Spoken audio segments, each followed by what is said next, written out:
உண்மையிலே சொல்கிறேன் ஆண்டவருடைய பிள்ளைகளே, என்னுடைய மனைவி இருக்கிறாங்க. என்னுடைய மனைவி வந்து ரொம்ப நல்லா படித்தவங்க. அவங்களுக்கு நிறைய இங்கிலீஷ் தெரியும். அவங்க ரொம்ப அழகாக பெருமைக்கு இல்லை, அவங்க ஒரு நல்லா பாடக்கூடியவர்கள். ஆனால் எனக்கு அப்படி கிடையாது. நான் வந்து இந்த பக்கம், அவங்க வந்து அந்த பக்கம். ஆனால் ஒரு நாள் கூட எங்கள் 2 பேருக்குள்ளேயும் அவங்க உயர்ந்தவங்க நாங்கள் தாழ்ந்தவங்க அப்படின்ற எண்ணம் ஒரு நாள் கூட வந்ததே இல்லை. ஆமேன்னு சொல்லுங்கள். நீங்கள்லாம் இன்னும் கொஞ்சம் நேரம் தாண்டி பார்க்க தான் போகிறீங்க. அவங்க ஒன்றும் புது பொண்ணெல்லாம் கிடையாது, பழைய பொண்ணு தான்.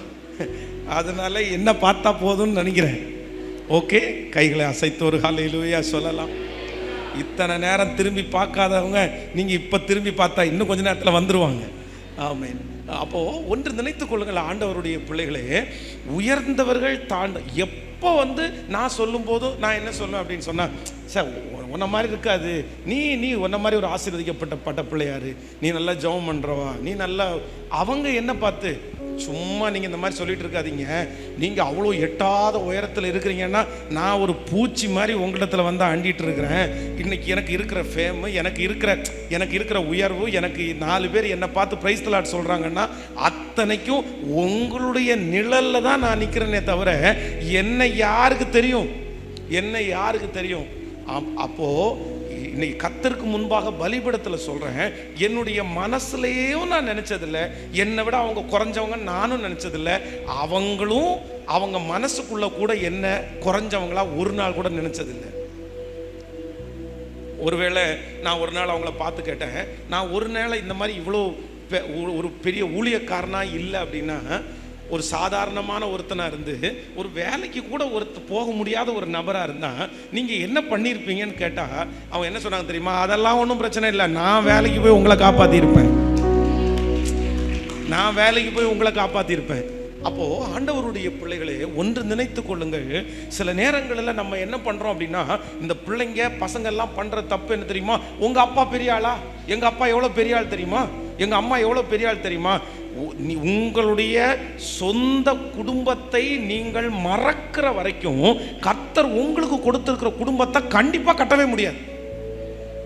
இன்னொன்று சொல்கிறேன் கேளுங்க, உங்களுடைய குடும்பத்தினுடைய பெருமையை பேசுகிற அளவுக்கு பெருமையை பேசிட்டீங்கன்னா அந்த குடும்ப வாழ்க்கையில் சமாதானம்ன்ற ஒன்று. எங்கள் அப்பா யார் தெரியுமா? எங்கள் அப்பா எவ்வளோ பெரிய ஆள் தெரியுமா? ஒரு நாள் பாஸ்டர் அம்மா தூங்கிட்டு இருந்தாங்க. அப்போ எனக்கு வந்து டீ குடிக்கணும், அந்த காஃபி ஒன்று குடிச்சிட்டு போகலான்னு தோணுது. இவங்க தூங்கிட்டு இருக்காங்க. சரி, இவங்களை எப்படி எழுப்புறதுன்னு யோசித்தேன். இவங்களை வந்து சத்தம் போட்டு எழுப்புனா நல்லா இருக்காது அப்படின்னு சொல்லிட்டு அவங்க படுத்திருந்து தலைக்கு வச்சுருந்தாங்கல்ல அந்த தலையாணி, அந்த தலையாணையை லைட்டாக அப்படியே உருவி அப்படியே வெளியே எடுத்தேன். ஏன்னா அந்த தலையை வந்து வெறும் தரைக்கு மேலே வச்சா கொஞ்சம் டிஸ்டர்ப் ஆகி எந்திரிச்சிருவாங்க அப்படின்னு சொல்லி தலையாணையை வெளியே எடுத்துட்டேன். தலையாணையை வெளியே எடுத்தது மாதிரி 2 நிமிஷத்துலேயே இவங்களுக்கு தலை வைக்க முடியாமல் எந்திரிச்சு எந்திரிச்சியா ஒரு காஃபி போட்டு வரலாமா அப்படின்னு கேட்டோன்னே என்ன சொன்னாங்கன்னா, எங்கள் அப்பாவுக்கும் உங்களுக்கும் ஒரு பெரிய வித்தியாசம் இருக்குன்னாங்க. அப்போ என்ன வித்தியாசம்னு கேட்டேன். இல்லை, எங்கள் அப்பா நான் தலைகளை இல்லாமல் தூங்கிட்டு இருக்கும்போது என் தலையை லைட்டாக தூக்கி ஒரு தலையாணையை கொண்டு போய் உள்ளே வைப்பார். ஆனால் நீங்கள் என்னன்னா நான் தூங்கிட்டு இருக்கும்போது எழுப்புறதுக்காக தலையணை எடுக்கிறீங்க. உடனே நான் சொல்கிறேன், உங்கள் அப்பாவுக்கும் உங்கள் அம்மா இருக்காங்க. உங்கள் அப்பா உங்கள் அம்மாவை எழுப்புறதுக்கு அவ தலையணை உருவிதான் ஆகணும். எனக்கு தனியாக காஃபி போட தெரிஞ்சா உன் தலையாணியா உங்கள் அப்பாவா நான் இருந்தேன்னா கண்டிப்பாக நான் என்ன பண்ண மாட்டேன். என் புள்ள அப்படி படுத்திருந்தா நான் போய் காஃபி போட்டிருப்பேன். இப்போ எனக்கு நீ தான் இருக்க, நான் உன்னை டிபெண்ட் பண்ணி இருக்க வேண்டியதாக இருக்குது. நீ காஃபி போட்டு கொடுத்தாதான் நான் என்ன பண்ண முடியும். அதனால உங்கள் அப்பா வீட்டில் இருந்த அந்த வாழ்க்கையை இங்கே என்ன பண்ண முடியாது, எதிர்பார்க்க முடியாது. உங்கள் அம்மா, நீங்கள் உங்கள் அம்மா பார்த்தேன்னா உங்கள் அம்மா எப்படி தான் இருப்பாங்க அப்படின்னா அப்படி தான் இருப்பாங்க உங்கள் அப்பாவுக்கு. அப்படி நாங்கள் பேசிக்கிட்டோம். அதனால ஆண்டவருடைய பிள்ளைகளே, சில இடத்துல பிள்ளைங்க ஒவ்வொரு அம்மா அப்பாங்க இனி கல்யாணம் போகிற பிள்ளைங்க நீங்கள் ஒன்று நினச்சிக்கணும், நம்முடைய ஃபேமிலியில் நம்முடைய தகப்பனார் தாய் இருந்தது போல் நம்முடைய வீட்டில் போய் அப்படி இருக்க முடியாது. அன்னைக்கு நீங்கள் பிள்ளைங்க உங்கள் அம்மாவுக்கு அப்பாவுக்கு பிள்ளைங்க, ஆனால் இன்னைக்கு நீங்கள் உங்கள் அம்மா அப்பாவுக்கு பிள்ளைங்க. ஸ்தானம் பெருசாகுது. தலைமைத்துவம் வர வர வர அந்த தலைமைத்துவத்தில் இருக்கிறவர்கள் வந்து தனி ஆட்கள் தான். இன்னைக்கு நிறைய குடும்பங்களிலே பிரிவினை வர்றதுக்கு காரணம் என்னன்னா, அவங்களுடைய பொசிஷன் அவங்க உணரல. என்னைக்குமே அப்பாவுக்கு பிள்ளை ஆக முடியுமா? என்னைக்குமே அம்மாவுக்கு பிள்ளையா இருந்துட முடியுமா? கிடையாது. உங்க பிள்ளைகளை கல்யாணம் பண்ணி அனுப்பும் போது புருஷன் வீட்டு வாழ போகும் பொண்ணே இந்த பாட்டு போட்டா போதாது. எல்லா கல்யாண வீட்லையும் பார்த்தீங்கன்னா அந்த கல்யாணம் முடிச்ச உடனே இந்த பாட்டை போட்டு விட்டுருவாங்க. இந்த பாட்டை அது பாடின உடனே நிறைய பேர் அப்படி நினைக்கிறாங்க. உங்க பிள்ளைகளுக்கு நீங்க தான் சொல்லிக் கொடுக்கணும். இல்லை இல்லை இல்லை இல்லை இல்லை, நீ இங்க சொகுசா வாழ்ந்துருக்கலாம்ப்பா, நீங்க இந்த இடத்துல ஜாலியா வாழ்ந்துருக்கலாம்ப்பா, நீ பைக் எடுத்துட்டு போய் சுத்தி இருக்கலாம்ப்பா, நீ ஃப்ரெண்ட்ஸுக்கு முன்னாடி போயிருக்கலாம்ப்பா. பட் நீ அப்படி கிடையாது. இதுக்கு முன்னாடி நீ ஒரு தனி மனிதன். ஆனா இப்ப நீ உனக்கு பொறுப்பு வந்துருச்சு. என்னுடைய பலிபீடத்துல கண்டிப்பாக நான் அந்த இடத்துல நிக்கல அப்படின்னு சொன்னா அந்த பலிபீடம் ரொம்ப நாள் எனக்கு நிலைக்காது. நீங்க பிசினஸ் பண்றீங்கன்னா உங்க கல்லாப்பட்டியில நீங்க நிக்கலன்னா, ஆளுவையில நீங்க நிக்கலன்னா, தலைமைத்துவத்துல நீங்க இல்லைன்னா உங்க தொழில் உங்களை விட்டு போயிடும். உங்க ஆசீர்வாதம் உங்களை விட்டு போயிடும்.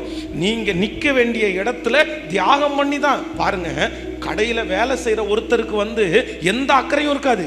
வீட்டில் போய் நல்லா பூட்டுனா பூட்டலையானா அவங்க யோசிக்க மாட்டாங்க. ஏன் அப்படின்னா அவர் வேலைக்காரன். அவர் கடையை விட்டு வெளியே போயிச்சா எல்லாத்தையும் மறந்துடுவாரு. ஆனா கடையை பூட்டி இருக்கிறாங்களோ இல்லையோன்னு அங்கலாய்க்கிறது யார் தான் அங்கலாய்க்கணும்னா அந்த கடையினுடைய ஓனர் தான் அங்கலாய்க்கணும். தொழிலாளி நிம்மதியா தூங்கிடுவான், ஓனரால நிம்மதியா என்ன பண்ண முடியாது. நீங்க என்னவா இருக்கிறீங்க? தொழிலாளியா இல்ல. கர்த்தர் தொழிலாளியிலிருந்து எடுத்து உங்களை ஓனர் ஆக்கிட்டாருன்னா கண்டிப்பாக நீங்க விட்டு கொடுத்து தான் ஆகணும், பொறுத்து தான் நீங்க போகணும், நீங்க தாக்கு பிடிச்சு தான் ஆகணும். அப்படி நீங்க கமிட் பண்ணினாதான் நல்ல குடும்பத்தை கட்டி எழுப்ப முடியும். ஆமேன் சொல்லுங்கள். மறந்துடாதீங்க, மறந்துடாதீங்க. ஒன்று கவனமாய் வைத்துக் கொள்ளுங்கள், தாமதியாதிருங்க. எதுக்கு தாமதிக்க கூடாது அப்படின்னு சொன்னா, பிரச்சனைன்னு ஒன்று வந்த உடனே நான் எங்க போவேன்? கேட்கல, சத்தமா சொல்லுங்க. போனை எடுத்து அம்மா நீங்க கல்யாணம் பண்ணி கொடுத்த பிள்ளைய பார்த்தீங்களா அப்படின்ற கூடாது. உடனே பாஸ்டரை கூப்பிட்டு என்னையா கல்யாணம் பண்ணிச்சு அப்படின்னு கேட்கக்கூடாது.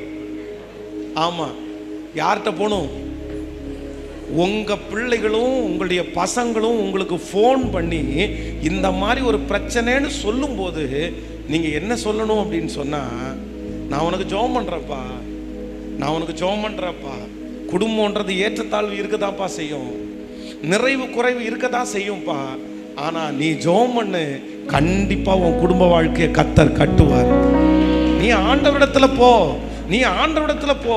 என்னிடத்துல வந்தா நான் ஒன்றும் உனக்கு செய்ய முடியாது, என்னால ஒன்றும் பண்ண முடியாது. நீ இன்னொரு குடும்பம் ஆயிட்ட, என்னால ஒன்றும் பண்ண முடியாது, கர்த்தரால தான் எல்லாம் பண்ண முடியும்னு எந்த அப்பா சொல்றாரோ, எந்த அம்மா சொல்றாங்களோ அந்த பிள்ளையினுடைய வாழ்க்கை கண்டிப்பா காப்பாற்றப்படும்.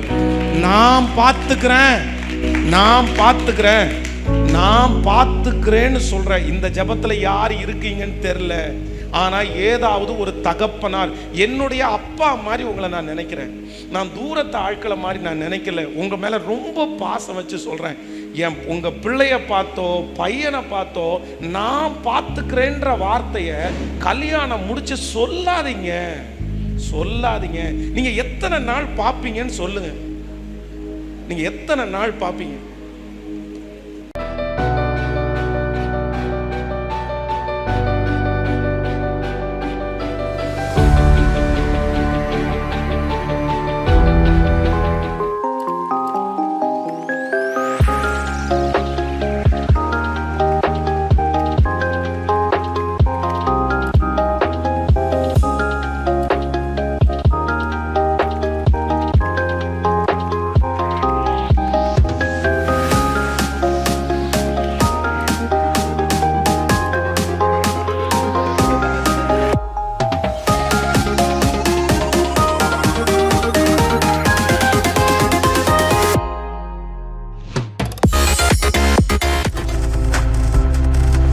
நீங்கள் பார்த்துக் கொண்டிருப்பது உங்கள் ஜாய் டிவி. உங்கள் துக்கம் சந்தோஷமாய் மாறும்.